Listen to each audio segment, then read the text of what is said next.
Hi everyone, Nintendo commentator and competitive Splatoon 2 player Mellana here again to talk about competitive gameplay.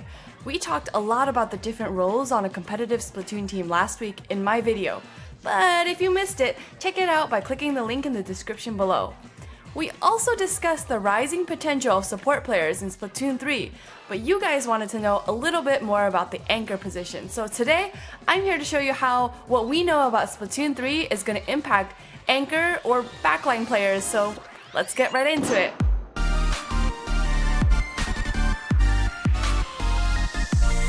So let's talk about the anchor role and what it's currently like in Splatoon 2. Like I mentioned in the last video, the anchor role on a team has a couple of major responsibilities. They're used to hold positioning for their teammates. In other words, allow them to jump back to the action more quickly.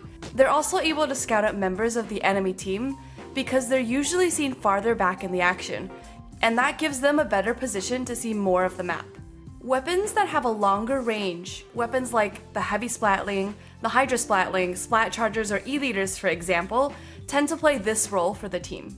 In the beginning of Splatoon 2's competitive scene, anchors began as a necessity in most competitive teams, but it has kind of become less frequently seen in competitive teams' overall sense. And I think there are a couple of major reasons for this shift. Reason number one, Tenta Missiles.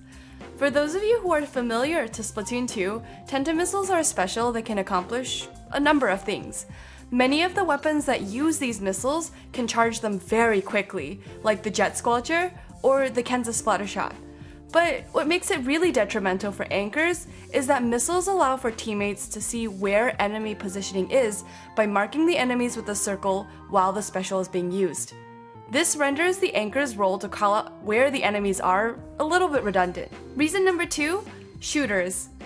At this point in the game, shooters have risen to a level where they've become a necessity on competitive teams because teamfights have become quicker, specials are more easily charged, and the pace of the game has just become overall more hectic.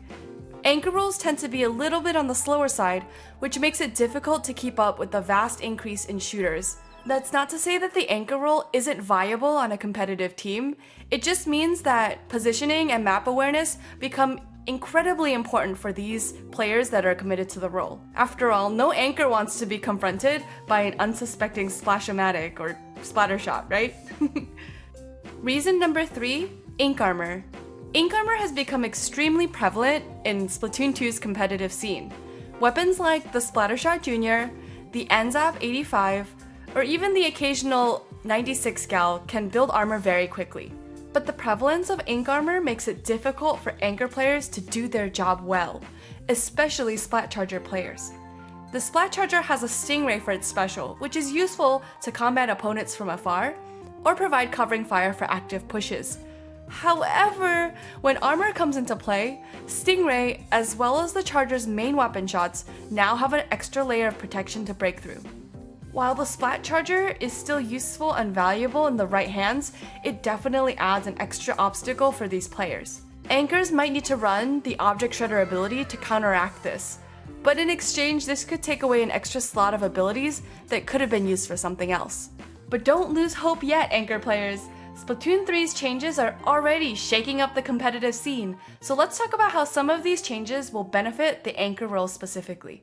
Here are my predictions for anchor roles in Splatoon 3.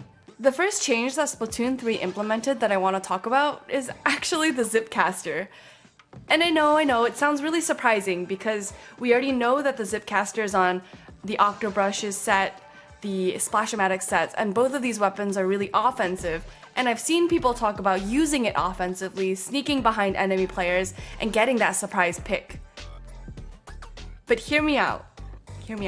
What if an anchor player was able to get the Zipcaster on their kit and use it more defensively? So imagine with me for a second. You're an anchor role, you're playing a charger, and up comes a Slayer about to get the pick on you. You pop that Zipcaster and you fly yourself to a safe position, you get that snipe, and then you come right back to where you were. Wouldn't that be pretty cool? I think it would be really neat to see that Zipcaster from a different perspective, so that's something that I'm looking forward to when the next game comes out. The second thing I want to talk about is the Killer Whale 5.1. It seems like this special could be the new Stingray, which I think is such a welcome change for the anchor role. When you're using a Stingray in Splatoon 2, it leaves the player relatively defenseless. You're not really able to move to the left or to the right. You can swim, but at the cost of putting away your Stingray, which kind of renders it ineffective. So with the inclusion of this new special, the Killer Whale 5.1, it adds a level of mobility while you're using it. And I think that this new special balances out the negative aspects of using the Stingray, while also, because it's localized, doesn't make it too overpowered like the Killer Whale was in the first game.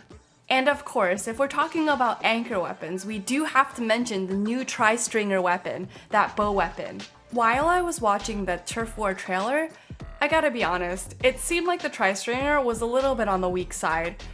The shots didn't really connect, and even the exploding shots didn't really seem like it did much damage to the enemies. But we also did see that the TriStringer is paired with a Killer Whale 5.1, which, like I mentioned before, could be a really great anchor special, and maybe paired with a really good support player, the TriStringer could make that anchor role happen for Splatoon 3. And the last change I want to talk about is the inclusion of the Big Bubbler as a new special in Splatoon 3. Now, I don't want to jinx it because Splatoon 3 hasn't come out yet, but I'm hoping that ink armor will be left in Splatoon 2. I think that the Big Bubbler made a lot of necessary changes to the armor idea that made it so frustrating to deal with as an anchor role. First and foremost, the Big Bubbler localizes the area of effect of armor, so if your teammate is not inside the area of effect, you don't get the armor, and that gives an opportunity for anchor roles to get those picks that they need. Hopefully the changes that I mentioned is enough to give anchor roles a little bit of love in Splatoon 3, and hopefully we'll see more anchor roles thrive in the competitive scene. Thank you all so much for watching this video about how backlines and anchor roles are going to be affected in Splatoon 3. And thanks to Sleeves McFly for asking this question in the comment section of my last video. If there's anything else that you'd like to hear me talk about as far as the competitive scene goes in Splatoon 3, definitely write it down in the comments below. I have a couple ideas that I want to run with, but if there's something specific that you guys want to hear, definitely let me know. If you enjoyed this video, definitely like and subscribe to my channel, and hit that bell button so you know when my next video is live. With that being said, thanks again for watching. My name is Mellana again, and until next time, stay fresh!